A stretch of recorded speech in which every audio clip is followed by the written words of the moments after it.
You guys, in this one window alone that this guy's got, this section at this thrift store in Hastings, there's over almost 2,300 years of human history. I want to start, I guess, by describing where is most dear to me, the faith, obviously. So right there you got Herod the Great, the widow's mite, what you're looking at, right, the one in the middle. So the widow who gave a mite gave more than all the riches that the rich men were putting into the temple treasury, right? The widow's mite, her little faith, giving all that she had, which was that. There's different versions of it if you look closely. There's another version of it, and there's another. So she gave everything she had, and that was more to God than all the riches and the abundance that the rich men were putting into the temple treasury. Then you have down here what preceded that, which is the name that my dad gave me, Alexander the Great, the bronze unit from 336 to 323 BC. The color disfiguration, obviously, over time makes it look like that because of its bronze, you know. So it obviously looks different than all the other ones. All these down here, I think, are Greek and Roman, and you can barely even read what's on them because of the deterioration, I'm pretty sure, being in the ground. And they probably used to look pretty distinct, and some of them still have their distinctness. The Constantine dynasty, mint condition, 350 AD. So that coin right there is actually 600 years younger than that coin right there.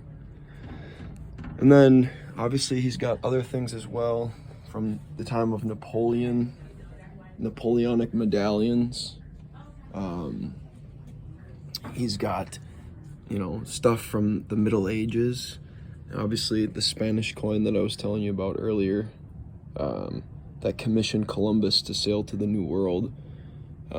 He has, under Nero, who by his will beheaded the Apostle Paul and probably killed the Apostle Peter as well. That's his coin right there. Wow.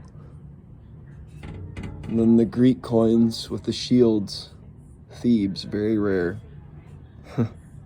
$300. And a Christian persecution issued coin, probably under the Roman emperors before they were converted to Christianity. And then you have all these books of history. I wanted to tell you guys when the Gutenberg printing press was invented by the Germans and how the faith actually got into written language, or languages that people could actually read instead of Greek and Latin. They put it into German and English. And you know what's very interesting about Constantine, that's one of Constantine's coins back there, is he became the first Christian emperor, and the faith kind of got diluted, or you know, when a lot of people accept Christianity, like, it doesn't, and they're not willing to die for it, but it's like, oh, the emperor's a Christian, so now we're Christian. It kind of loses its zeal and its fervor. And that's what it kind of happened, along with like the Catholic Church. You know, it became more man-based tradition and government-led rather than, you know, spiritually led, biblically led. But, you know, it had ebbs and flows, and obviously what happened during the Reformation was really powerful in giving the people, you know, the written languages of the Bible in their own language could help them know God for themselves. And that will probably be a section on my YouTube channel eventually, God willing. But yeah, there's so much history here, guys. And then, yeah, obviously I'm not going to shy away from, you know, this too. 1937 Nazi pre-war. I mean, that's a Nazi coin with the eagle and the swastika with peace. That's what that apparently meant. But obviously it went horribly wrong, and you know, the Jews were severely killed. But I mean, I want you guys to question, you know, history. 6 million Jews being burned alive by the Nazis and the SS and Adolf Hitler. You know, in this very country, we've had almost 60 million aborted babies since the 1960s. That is so many more people dead than even like World War II, guys. And I mean, if you're going to try and sit here and say that the Republican Party is so bad and Trump is so bad, like, these democratic principles have led to the murders of babies in the womb for a long time.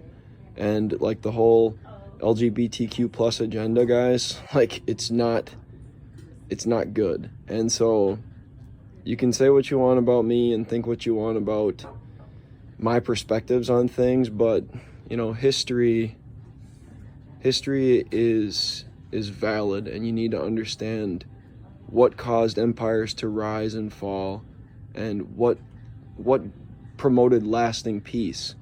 And you see that Cairo, obviously he has it perfectly placed, and like, I'm sure this guy is a Christian himself. You know, Christianity has been kind of the bedrock of every nation and kingdom that has had lasting peace. Kings have been like heads cut. Kings' heads have been cut off, and like whole nations have gone through like states of civil war, and yet Christianity has kind of stayed true throughout kingships, throughout nations, throughout democracies. So, you know, ever since the Roman Empire. And so if you want this new generation to be kind of led by crazy chaos that isn't really biblically based at all, then you're going to get some like real bloody times. So that's kind of my video for the day. I appreciate you guys checking it out. And honestly, like, there's some other stuff here if you really look at it in detail. Like, I mean, it amazes you just looking at all this history. Like that right there. So King Philip, let me tell you more about this stuff. King Philip the Sixth, I think, IV, or fourth, if I'm reading the Roman numeral right.